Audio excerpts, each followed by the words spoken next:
Jadi tujuan dari segmen kedua ini adalah agar mahasiswa dapat menjelaskan dan menggunakan ekspresi dari operasi yang berkaitan dengan tipe data. Kemudian menjelaskan dan menggunakan aksi sekuensial. Apa itu aksi sekuensial? Akan kita bahas lebih lanjut. Kemudian membuat program kecil dengan menggunakan bahasa Python. Oleh karena itu disarankan para mahasiswa sudah mengunduh Python sebelum perkuliahan dimulai. Ekspresi adalah kombinasi dari suatu atau lebih variabel, konstanta, operator, dan fungsi yang bermakna menurut aturan suatu bahasa pemrograman dan menghasilkan suatu nilai dalam suatu tipe tertentu. Nanti akan kita bahas contohnya seperti apa. Kemudian operator, yaitu adalah fungsi yang disediakan dalam bahasa pemrograman, seperti perjumlahan, perkalian, pembagian, dan lain-lain. Struktur umum ekspresi akan menjadi operan 1 atau nilai 1, kemudian ada operatornya, yaitu perkalian atau perjumlahan atau lain-lain, kemudian nilai yang lain atau di sini operan 2 misalnya ya. Jadi jenis-jenis ekspresi bisa dikategorikan menjadi ekspresi biner ataupun uner. Bentuk dasarnya dari biner itu adalah operasi dengan 2 operan, yaitu A, kemudian operasinya itu plus, kemudian operan keduanya 5. Nah, ekspresi uner pada dasarnya adalah operasi dengan menggunakan satu operan saja. Contohnya menggunakan operasi NOT. Di sini definisinya bukan hanya perkalian, pembagian, dan jumlah aritmetik, tapi juga definisikan NOT ataupun OR ataupun yang lainnya nanti kita bahas. Operannya itu dalam kurung found. Ya, jadi seperti kita lihat ya, ada ekspresi atau pengoperasian yang bentuknya aritmatika seperti plus, kemudian ada yang relasional dan logika. Jadi yang bertipe numerik yaitu integer atau float yang menghasilkan nilai logika yaitu benar atau tidak. Kemudian ada ekspresi logika yang bertipe boolean. Jadi bukan atau kemudian benar atau salah. Di sini kita akan mencoba membahas tentang tipe dasar dari operator. Ada tipe dasar dari operator aritmatika yaitu penjumlahan, pengurangan, perkalian, pembagian bulat, kemudian pembagian real, kemudian modulo atau sisa dari hasil pembagian bulat, kemudian pangkat, misalnya pangkat 2, pangkat 3, pangkat 4 akan didefinisikan dengan misalnya nilai dari yang ingin kita pangkatkan 10 dipangkatkan 2. Nah, kemudian operator tipe relasional atau logika ya. Contohnya, jika kita mendefinisikan A sama dengan 10 dan B sama dengan 21, maka jika kita menggunakan operator yang pertama, ini adalah sama dengan. Jadi mendefinisikan bahwa A itu sama dengan B. Jadi kalau variabel didefinisikan dengan satu sama dengan, tapi kalau operator sama dengannya ada 2. Jadi apakah A itu sama dengan B didefinisikan dengan A sama dengan B. Maka hasilnya akan salah ya, karena A itu tidak sama dengan B. Kemudian tanda seru sama dengan atau tidak sama dengan jika nilai dari kedua operan, nilai dari kedua variabel itu tidak sama. Jadi akan hasilnya itu true ya, karena A itu tidak sama dengan B. Kemudian lebih besar jika nilai suatu operan di sebelah kiri lebih besar daripada yang di kanan. Jadi misalnya A lebih besar dari B, maka dia hasilnya false. Tapi kalau B lebih besar dari A, maka hasilnya true. Kemudian lebih kecil itu juga sama. Kemudian lebih kecil sama dengan jika nilai A itu lebih kecil atau sama dengan nilai B. Sama seperti lebih kecil sama dengan jika operan yang di kiri, misalnya A, itu lebih kecil atau sama dengan operan yang di B. Ini kan salah ya. Nah, sekarang adalah operator logika. Yaitu ada 3 tipe ya, ada AND, ada OR, atau NOT. Contohnya, jika A sama dengan true dan B sama dengan false, maka A dan B pada operator AND menghasilkan nilai yang false karena A itu true dan B itu false. Or, jika setidaknya salah satu dari kedua operan, misalnya salah satu dari A dan B, nilainya true, maka akan menghasilkan nilai true. Jadi contohnya A atau B, A or B menghasilkan nilai false. Karena salah satu dari nilai itu ada nilai false-nya. Kemudian not, yaitu negasi, untuk membalikan nilai logika dari operannya. Contohnya not A, bukan A berarti false, not B berarti true. Nah, kemudian operator tipe pemberian nilai atau operator assignment. Di sini ada operator OP sama dengan ya. Jadi ini adalah OP di sini bisa diinput lagi nilai operatornya itu apa. Bisa dia berupa perjumlahan atau pengurangan atau perkalian, pembagian atau modulo. Gunanya untuk meringkas suatu operasi.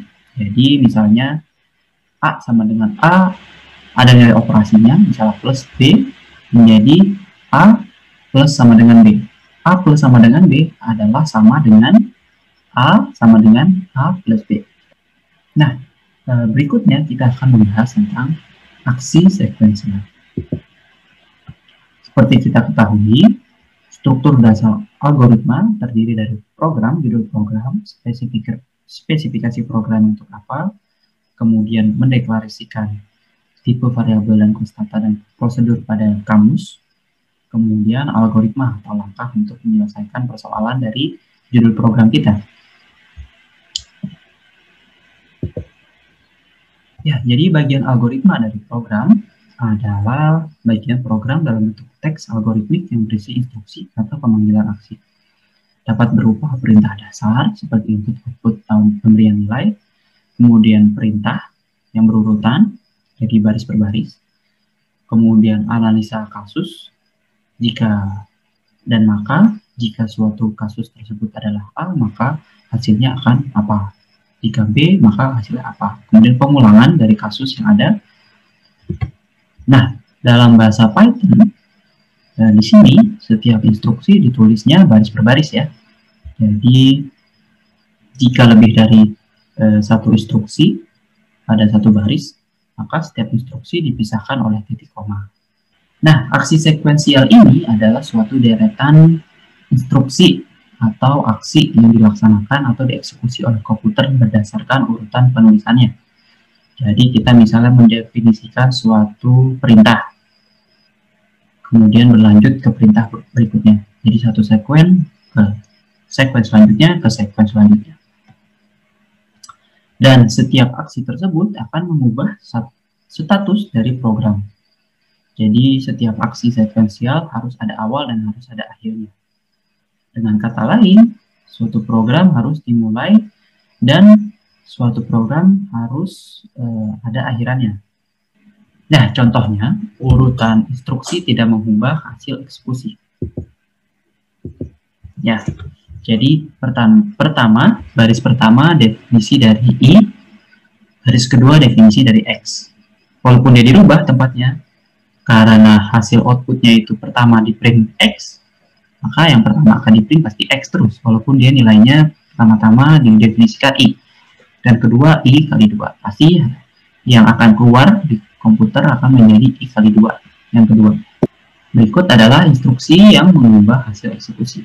Karena perintah print ini, urutannya dirubah. Jadi hasilnya pasti akan pertama kali yang keluar di komputer itu adalah I kali 2. Kemudian selanjutnya akan menjadi hasil dari X, yaitu 100,75 ini, nilai dari X. Walaupun nilainya I dan X ini dirubah-rubah, tapi kalau nilai printnya itu tetap, baris pertama adalah print I kali 2, dan baris kedua adalah X, maka nilainya akan tetap. Tapi kalau printnya ini yang dirubah-rubah, walaupun ini tetap nilainya, walaupun variabelnya berurutan tetap seperti sedia kala, tapi nilai hasilnya akan berubah-berubah.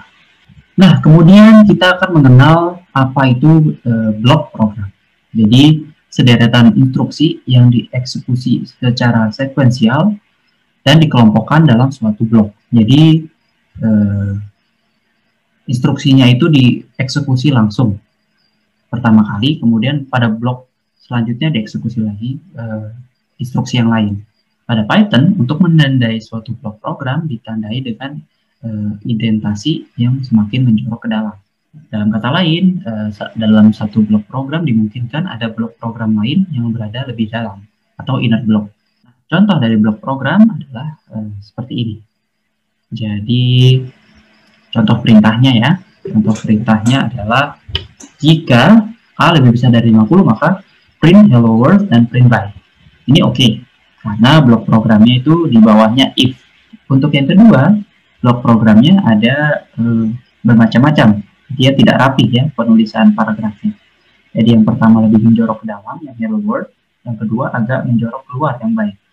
Kalau kita lihat pada suatu blok program di sini, ada namanya outer block yang pertama, itu dari baris ke-7 sampai baris paling akhir. Nah, dari outer block ini ada beberapa blok-blok di dalamnya. Pertama dari baris ke-9 dan ke-10, yaitu ada blok yang lain, inner blocknya. Kemudian inner block yang kedua, itu baris ke-12 sampai ke-13. Ya, kemudian kita akan bermain ke contoh program. Di sini perintahnya adalah buat program yang menampilkan hasil perhitungan keliling lingkaran berdasarkan nilai jari-jari. Jadi nilai jari-jari yang ada ini dimasukkan. Kita ketahui bahwa rumus menghitung keliling lingkaran adalah 2πr, di mana R ini adalah panjang jari-jari atau radius ya. Kalau digambarkan ke dalam flowchart dan pseudocode akan menjadi seperti ini. Jadi kita input dulu R-nya berapa, maka nanti kelilingnya bisa dihitung, yaitu keliling adalah 2 kali 3,14 atau pi dikali R yang sudah diinput ini. Kemudian nanti nilai keluarnya, kelilingnya berapa. Nah, contoh Python ya. Pertama, definisikan program itu apa? Program keliling lingkaran. Gitu. Masalahannya adalah menghitung keliling lingkaran berdasarkan nilai jari-jari yang dimasukkan.